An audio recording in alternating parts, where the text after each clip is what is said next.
मित्रों नमस्कार। ये वीडियो भारतीय संविधान से संबंधित है। जैसा कि इसी से संबंधित वीडियो मैं अभी दे रहा हूँ। हर पार्ट से संबंधित वीडियोस आपको दिए जाएंगे तैयारी के लिए।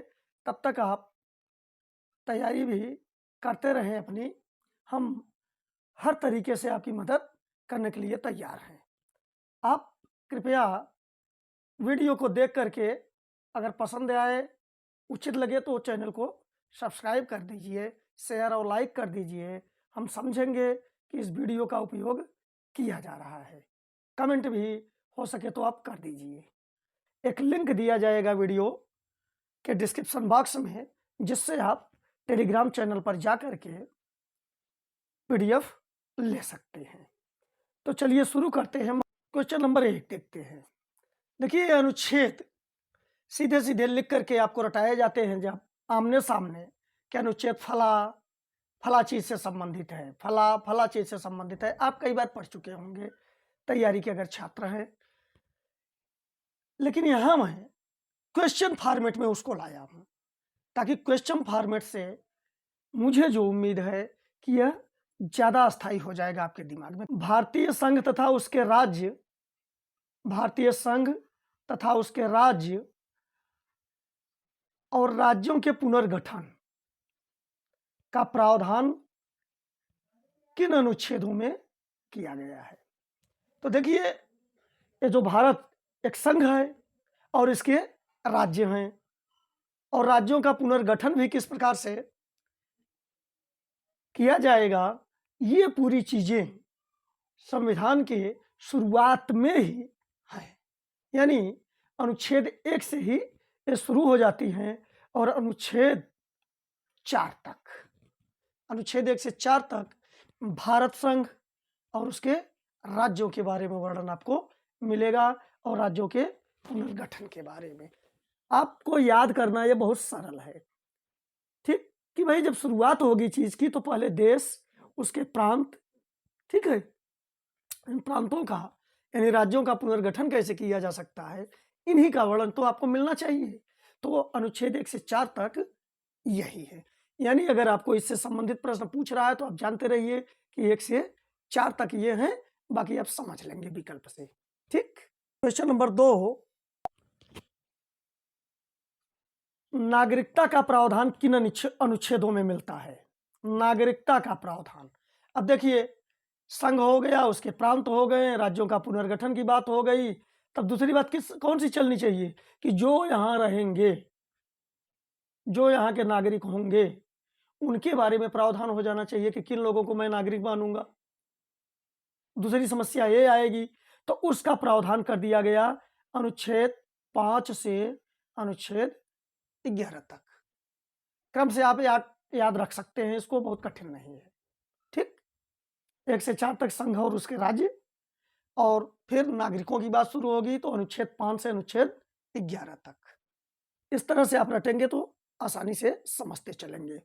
इनसे जो बीच बीच के अनुच्छेद हैं, वो क्वेश्चन आपसे इस परीक्षा में नहीं करेगा और बहुत कम करता है, इसलिए आपको इतना जानने की जरूरत नहीं है। केवल आप यह जानते रहिए कि नागरिकता के बारे में कोई क्वेश्चन कर रहा है तो अनुच्छेद 5 से 11 के बीच का एक ही विकल्प में देता है, तो आप आसानी से कर लेंगे, क्योंकि यहां मैं केवल महत्वपूर्ण अनुच्छेदों को ही शामिल करूंगा। ठीक। क्वेश्चन नंबर 3 देखते हैं। संविधान में मूल अधिकारों का वर्णन, आप ध्यान दीजिए कि मूल अधिकारों का वर्णन किन अनुच्छेदों में मिलता है? इस फॉर्मेट में मैं जो क्वेश्चन बनाया हूं, इस फॉर्मेट में भी आजकल परीक्षा में क्वेश्चन बन रहे हैं। ठीक, कि फला का प्रावधान किस अनुच्छेद से किस अनुच्छेद तक है, तो ये आप जानते रहिए। अब जब नागरिकता हो गई, नागरिक हो गए, तो नागरिकों को कुछ अधिकार मिलना चाहिए उन्हें एक गरिमामय जीवन बिताने के लिए, तो मूल अधिकारों की व्यवस्था कर दी गई। क्रम से आप समझते चलिए, संघ और राज्य, फिर उसके नागरिक, फिर नागरिकों को अधिकार मिलना चाहिए, तो आ गई बात मूल अधिकार की। नागरिकता आपने देखा अनुच्छेद 5 से 11 तक, फिर उनके लिए जो मौलिक अधिकार हैं वो शुरू हो गए अनुच्छेद 12 से अनुच्छेद 35 तक, इनकी व्यवस्था की गई है। नेक्स्ट क्वेश्चन देखते हैं। राज्य के नीति निर्देशक तत्वों का प्रावधान किन अनुच्छेदों में है? यहाँ आप ध्यान दीजिए कि राज्य के नीति निर्देशक तत्व, मौलिक अधिकार और नीति निर्देशक तत्व दो बहुत महत्वपूर्ण टॉपिक है संविधान में। ठीक, इन पर मैं आपको अलग से वीडियो दूंगा। यहाँ केवल मैं प्रमुख अनुच्छेदों को आपको बता रहा हूँ, फिर मूल अधिकार आपको बता दूंगा, तो और डीपली आप और अनुच्छेदों को जान लेंगे। इसी तरह से नीति निर्देशकों को भी आप समझ लेंगे। अब देखिए, मूल अधिकार जब मिल गया नागरिकों को तो कुछ अधिकार दे दिया गया। अब ये मूल अधिकार ऐसे हैं कि अगर आप एक प्रकार से समझिए कि राज्य के खिलाफ, राज्य के विरुद्ध ये अधिकार आपको दिए गए हैं। यानी अगर राज्य आपके किसी मूल अधिकार का हनन कर रहा है तो आप कोर्ट की शरण ले सकते हैं। लेकिन नीति निर्देशक तत्व जो है, ये राज्यों को एक निर्देश दिए गए हैं, इन पर अधिकार राज्यों का है। मूल अधिकार और नीति निर्देशक तत्वों को जब समझाने लगूंगा अलग वीडियो में, तो इस पर विधिवत मैं चर्चा करूंगा और अंतर भी स्पष्ट करूंगा। फिलहाल आगे बढ़ते हैं। तो ये राज्यों को केवल नीति निर्देशक तत्व जो है, राज्यों को एक निर्देश है, राज्यों को इसका पालन करने का प्रयास करना चाहिए। तो नीति निर्देशक तत्वों का प्रावधान किन अनुच्छेदों में मिलेगा? अब मौलिक अधिकार खत्म 35 तक, तो 36 से शुरू हो जाएगा नीति निर्देशक तत्व, अनुच्छेद 36 से अनुच्छेद 51 तक। ये जो अभी तक हमने चर्चा किया एक समूह में अनुच्छेदों को, इनको आप जरूर तैयार रखेंगे। ठीक है, अनुच्छेद 36 से अनुच्छेद 51 तक नीति निर्देशक तत्वों का उल्लेख मिलता है। चलिए अब आगे बढ़ते हैं। क्वेश्चन नंबर 5 देखते हैं। किस अनुच्छेद में भारत को राज्यों का संघ बताया गया है? तो अभी हमने बताया कि संघ और राज्य इन सब का वर्णन 1 से 4 तक है, अनुच्छेद 1 से 4 तक।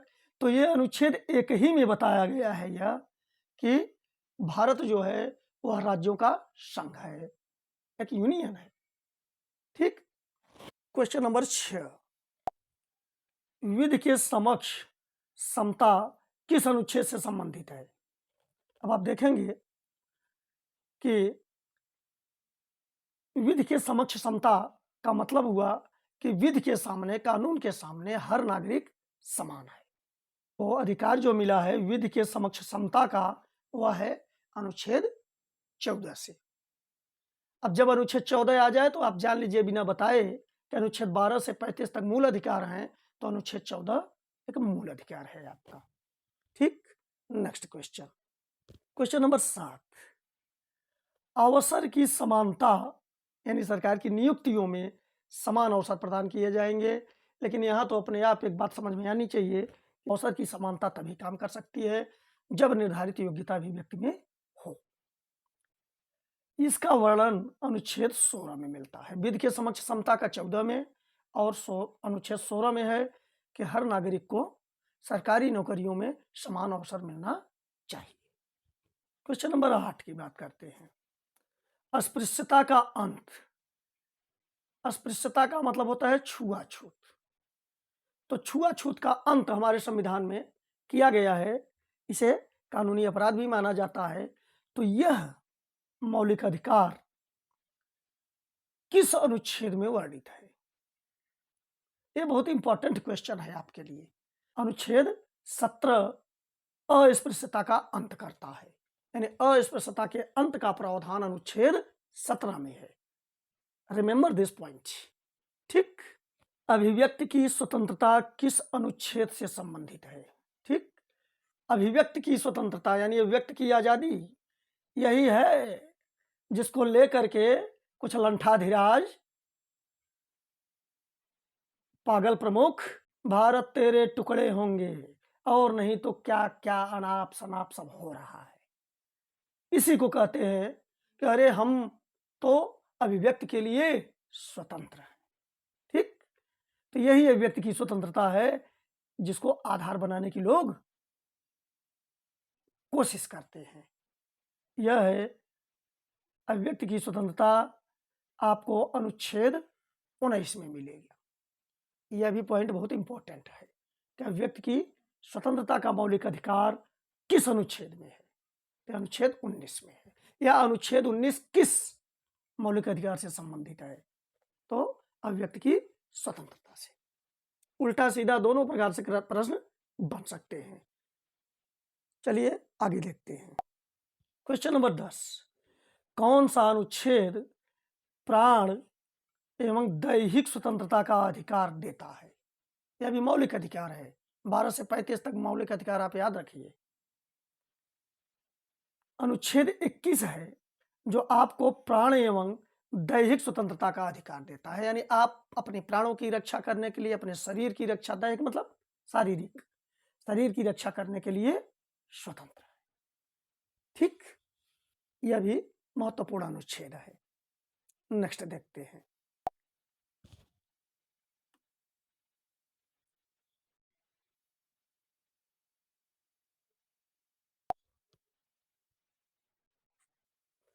क्वेश्चन नंबर 11, 6 से 14 वर्ष तक के बच्चों को निःशुल्क शिक्षा, आप ध्यान दीजिए, निःशुल्क शिक्षा का अधिकार कौन सा अनुच्छेद देता है? यह एक, सबसे पहले जान लीजिए कि मौलिक अधिकार है कि 6 साल से 14 साल के बच्चे अपनी शिक्षा के लिए मौलिक अधिकार रखते हैं, यानी उससे आप वंचित नहीं कर सकते उनको। इसीलिए सरकार इसे निःशुल्क बना दी है इस शिक्षा को, कि गार्जियन यह भी नहीं कह सकते कि हम सक्षम नहीं है कि उनको शिक्षा दिलवा सके। ठीक, तो यह मूल अधिकार अनुच्छेद 21 में ही शामिल कर लिया गया है, क करके, अनुच्छेद 21 क। यह भी इंपॉर्टेंट टॉपिक है कि शिक्षा का अधिकार किस अनुच्छेद में है। यह अनुच्छेद 21 क के तहत है। क्वेश्चन नंबर 12, किस अनुच्छेद में बाल श्रम का निषेध किया गया है? बाल श्रम, यानी बाल श्रम का मतलब हुआ कि 14 साल से कम, 14 वर्ष, ठीक, 14 वर्ष से जो कम के बच्चे होंगे उन्हें किसी भी कंपनी आदि में, कारखाने में श्रम के लिए नियोजित नहीं किया जा सकता। यह कानूनी अपराध है। तो यह अनुच्छेद 24 यह अधिकार देता है बच्चों को। यह भी इंपॉर्टेंट है। क्वेश्चन नंबर 13, कौन सा अनुच्छेद संवैधानिक उपचारों का अधिकार प्रदान करता है? ठीक, कौन सा अनुच्छेद संवैधानिक उपचारों का अधिकार? जब मौलिक अधिकार आपको प्रदान किए गए तो समस्या यह थी कि आप किसी को अधिकार दे दीजिए तो अब अगर वह उन अधिकारों का प्रयोग न कर पाए तो क्या करे? कौन उसकी रक्षा करे? कौन उसके साथ खड़ा हो? तो ऐसे में एक और मूल अधिकार दे दिया गया कि अगर आपके मूल अधिकार की रक्षा नहीं हो पा रही है तो आपको एक और अधिकार दिया जा रहा है, संवैधानिक उपचारों का अधिकार। आप उपचार प्राप्त कर सकते हैं, कहाँ? कोर्ट में जाकर के। यह बहुत बड़ा अधिकार हो गया कि कम से कम कोई हमारे साथ तब खड़ा होगा जब हमें अपने मूल अधिकारों का उपयोग नहीं करने दिया जाएगा। इसको रटे रहिए, भी इंपॉर्टेंट क्वेश्चन है, अनुच्छेद 32। ठीक, डॉक्टर भीमराव अंबेडकर ने किस अनुच्छेद को संविधान की आत्मा और हृदय कहा है? तो यही अनुच्छेद 32। क्यों कहा? क्योंकि यही है जो आपके अधिकारों की रक्षा करने का अधिकार आपको देती है कि आप कोर्ट जाकर के उसकी रक्षा करवा सकते हैं, और नहीं तो सारे अधिकार बेकार हैं। इसीलिए डॉक्टर भीमराव अंबेडकर ने इसे संविधान की आत्मा और हृदय कहा। वैसे मैं पहले वीडियो में आपको बता चुका हूं इसके पहले कि प्रस्तावना को संविधान की आत्मा कहा जाता है, लेकिन अगर पूछे डॉक्टर भीमराव अंबेडकर के संदर्भ में तो आप बताएंगे अनुच्छेद 32। ग्राम पंचायत के संगठन का निर्देश कौन सा अनुच्छेद करता है? अब निर्देश करेगा नीति निर्देशक तत्व, यानी जो 35 से 51 तक का है, अनुच्छेद 35 से अनुच्छेद 51 तक। तो अनुच्छेद 40 में ग्राम पंचायतों के संगठन की बात की गई है, तो सरकार इस पर काम कर भी चुकी है, ग्राम पंचायतों का संगठन कर भी चुकी है।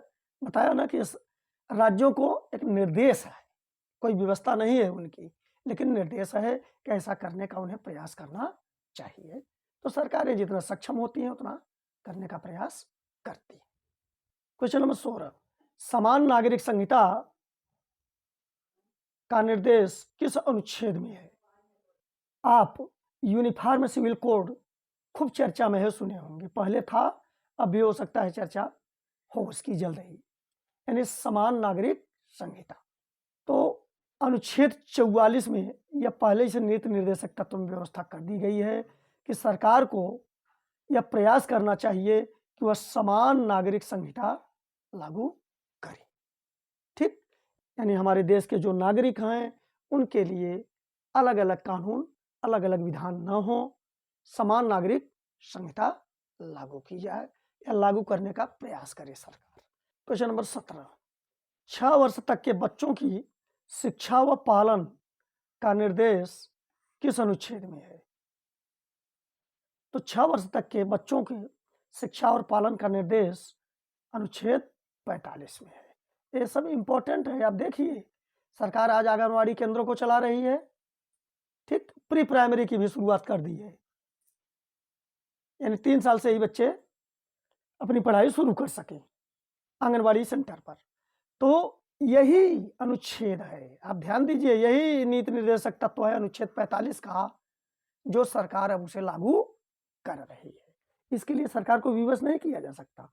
6 से 14 वाला जो हमने बताया निःशुल्क शिक्षा का अधिकार, वो तो मूल अधिकार है, वो तो सरकार को करना है।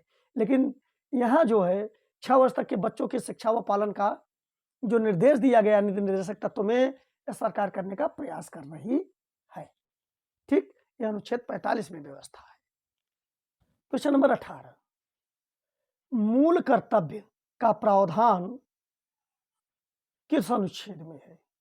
ठीक, तो मूल कर्तव्य का प्रावधान अनुच्छेद 51 क में है।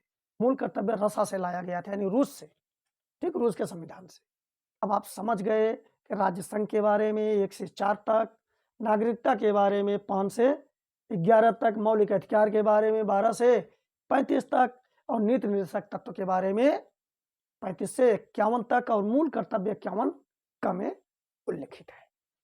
कौन सा अनुच्छेद राष्ट्रपति के निर्वाचन से संबंधित है? अब देखिए, क्रम से मैं चल रहा हूँ, नीति निर्देशक तत्व खत्म होंगे तो हमारे जो राष्ट्र का प्रमुख है, यानी संघ की कार्यपालिका का मुखिया प्रमुख, वहां से यह शुरू होगा। तो आते हैं राष्ट्रपति।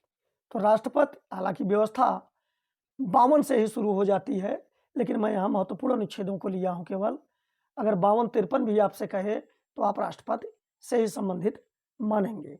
अनुच्छेद 54 में राष्ट्रपति के निर्वाचन की व्यवस्था दी गई है, निर्वाचन की बात की गई है, निर्वाचन मंडल की बात की गई है। कौन सा अनुच्छेद राष्ट्रपति पर महाभियोग से संबंधित है? राष्ट्रपति पर आप जानते हैं कि महाभियोग लगा करके उसे अपने पद से हटाया जा सकता है। यह भी आप तैयार रखिए कि राष्ट्रपति पर संसद द्वारा महाभियोग लगा करके उसे उसके पद से हटाया जा सकता है। राष्ट्रपति से संबंधित जो वीडियो बनाऊंगा उसमें यह दूंगा। और एक बात और आपको बता दूं कि आप प्लेलिस्ट में जाइए, प्लेलिस्ट में कई वीडियोस आपको मिलेंगे और भी पार्ट से संबंधित, और भी विषयों से संबंधित। जैसे हिंदी का भी वीडियो आपको अच्छा मिल जाएगा, और कुछ वीडियोज रीजनिंग के हैं, कुछ आपको मैथ के मिल जाएंगे, लेकिन संपूर्ण नहीं है। उनको आप देख करके लाभ ले सकते हैं। हिंदी के पर्याप्त वीडियोस हैं और वीडियोस मैं दूंगा। ठीक, कोशिश करूंगा परीक्षा से पहले सारी चीज़ें बता दूं आपको। तो यह जो राष्ट्रपति पर महाभियोग लगाने संबंधी प्रावधान है, यह अनुच्छेद 61 में है। ठीक, अनुच्छेद 61 में राष्ट्रपति पर महाभियोग संबंधी प्रावधान है। नेक्स्ट, राष्ट्रपति दोनों सदनों का संयुक्त अधिवेशन बुला सकता है। यह प्रावधान किस अनुच्छेद में है। ऐसा अधिकार उसे अनुच्छेद 108 में दिया गया है। ठीक, अनुच्छेद 108 में संसद के संयुक्त अधिवेशन की बात की गई है। क्वेश्चन नंबर 22, वित्त विधेयक का संबंध किस अनुच्छेद से है? तो देखिए, वित्त विधेयक जो है वह अनुच्छेद यहाँ 117 होना चाहिए, मिस्टेक हो गया है। ठीक, मिसप्रिंट है यह, 117 आप जानते रहिए। वित्त विधेयक का संबंध 117 से है। एक अनुच्छेद 110 भी है, तो यह धन विधेयक से संबंधित है। ठीक, अब दोनों में आप अंतर को समझे रहेंगे। वित्त विधेयक अनुच्छेद 117 और धन विधेयक अनुच्छेद 110। ठीक, नेक्स्ट,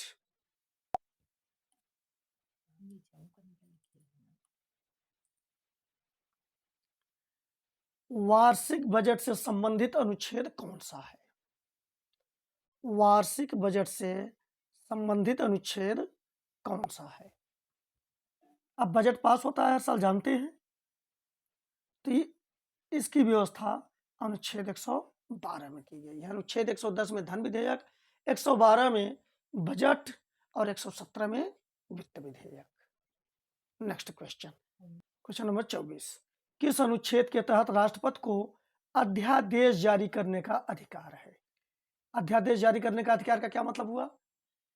कानून संसद बनाएगी, आप जानते हैं इस बात को, लेकिन अगर संसद का सत्र न चल रहा हो, ठीक, और किसी विषय पर कानून बनाना जरूरी हो गया हो, अनिवार्य हो गया हो, तो ऐसी परिस्थिति में राष्ट्रपति को यह अधिकार होता है कि वह अध्यादेश जारी कर सके। अध्यादेश मतलब अधिधन आदेश।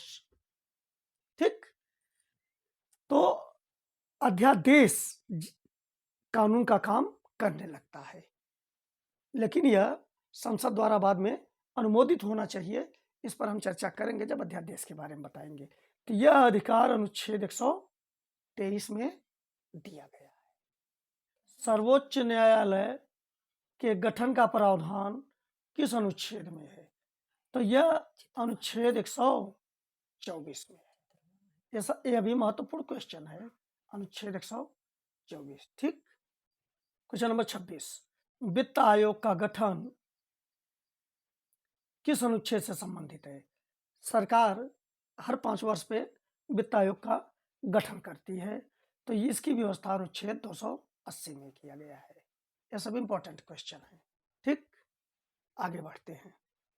क्वेश्चन नंबर 27, संघ की आधिकारिक भाषा देवनागरी लिपि में हिंदी होगी, यानी जो हिंदी लिखी जाती है किस में लिखी जाती है? देवनागरी लिपि में।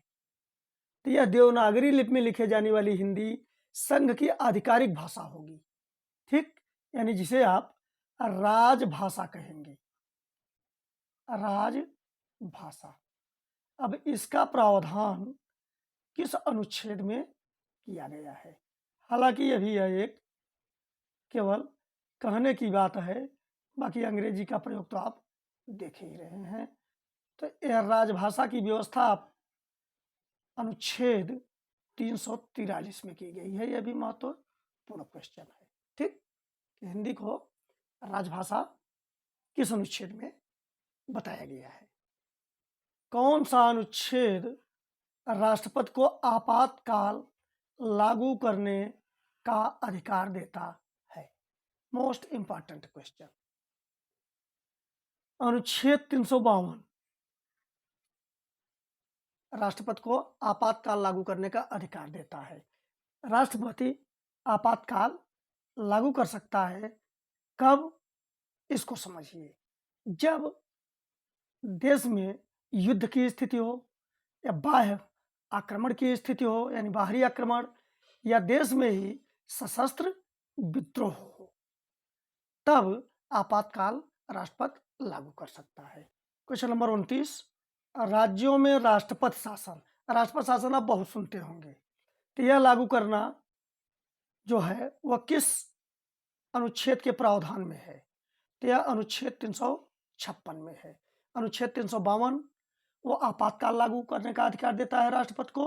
अनुच्छेद 356 राष्ट्रपति शासन से संबंधित है। राष्ट्रपति शासन से तात्पर्य है कि जब किसी राज्य में संविधान के तहत शासन व्यवस्था नहीं चल पाता है तो इस आशय की सूचना राज्यपाल, जो कि राष्ट्रपति का एजेंट होता है, वह राष्ट्रपति को सूचित करता है और राष्ट्रपति उस राज्य में राष्ट्रपति शासन लागू कर सकता है। ठीक, आगे कौन सा अनुच्छेद वित्तीय आपात से संबंधित है? वित्तीय आपात, तो वित्तीय आपात से संबंध अनुच्छेद 360 का है।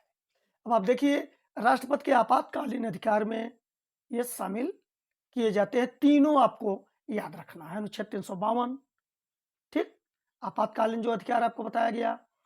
अनुच्छेद 356 राष्ट्रपति शासन के बारे में, और अनुच्छेद 360 वित्तीय आपात की स्थिति। नेक्स्ट, कौन सा अनुच्छेद संसद को संविधान संशोधन का अधिकार देता है? संविधान संशोधन आप समझते हैं, संसद संविधान में संशोधन कर सकती है, तो यह अनुच्छेद 368 के तहत है।